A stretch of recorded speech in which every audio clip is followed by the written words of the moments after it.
Today we're driving the 2014 Kia Cadenza, a premium mid-size sedan that's a front-wheel drive with a standard 3.3-litre V6 engine. The Cadenza has a strikingly long appearance.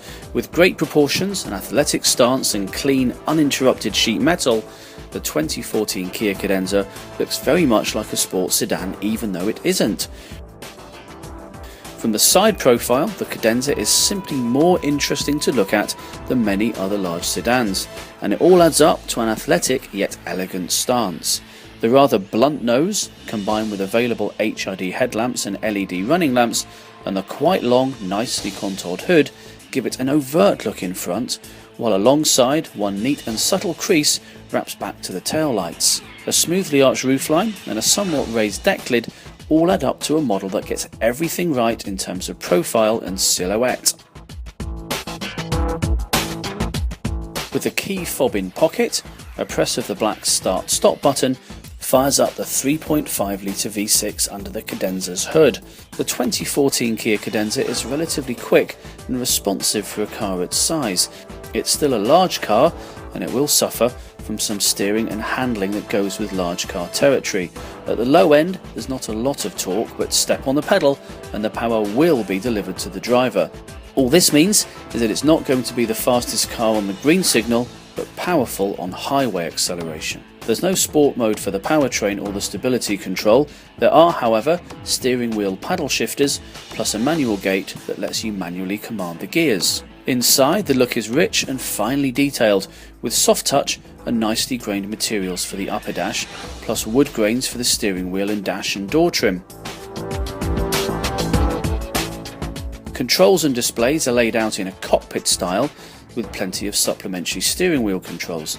Even though the primary instrument panel utilises a large full-colour digital display in tandem with an 8-inch infotainment display at the top of the stack, the Cadenza's cabin is very traditional in layout, with a large transmission selector dominating the lower centre console. Two clusters of flat buttons are arranged on the console to control the climate control and audio operations. Comfort switchgear, for example heated steering wheel and ventilated seats, are found just aft of the transmission lever, while the safety settings, including lane departure and traction control, are to the left of the steering wheel. On the roof is a twin-panel panoramic roof setup. With its blacked-out panels, it helps punctuate the look from the outside, and it brings a lot more light into the cabin. Materials are very impressive throughout the cabin. The ventilated Napa leather seats that are included on higher trims are as soft and supple as you'll find in more pricier luxury cars. The Cadenza has top-notch interior comfort without those big car motions. It's also luxury car quiet inside. If you choose the full options version, you'll find a driver's seat thigh extension, ventilated front and rear seats. The Cadenza is a very quiet riding sedan, with almost no wind noise and very little road noise. At highway speeds, all with good aerodynamics, a tight structure and smart application of noise blanketing, rather than stopgap measures like active noise cancellation. The Cadenza comes with 8 standard airbags, a rear camera system and backup warning sensors are included too. An advanced smart cruise and control system offers 4 different following distances and will actually brake the car to a stop for traffic ahead. And to add, there's also a lane departure warning and blind spot warning systems in place.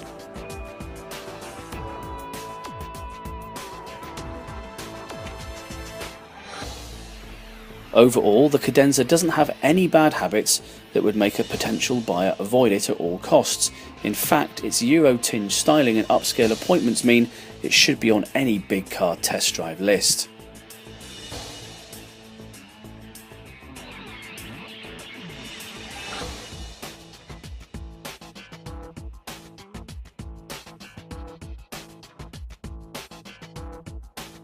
If you're looking for a premium large sedan, you might also want to check out the Chevrolet Impala, Toyota Avalon, Hyundai Azera and Ford Taurus Limited. Check their videos out too before you make a decision. If you own one of these cars and want to give us feedback, subscribe to the channel and like us on Facebook. We'd love to hear how they do in the real world.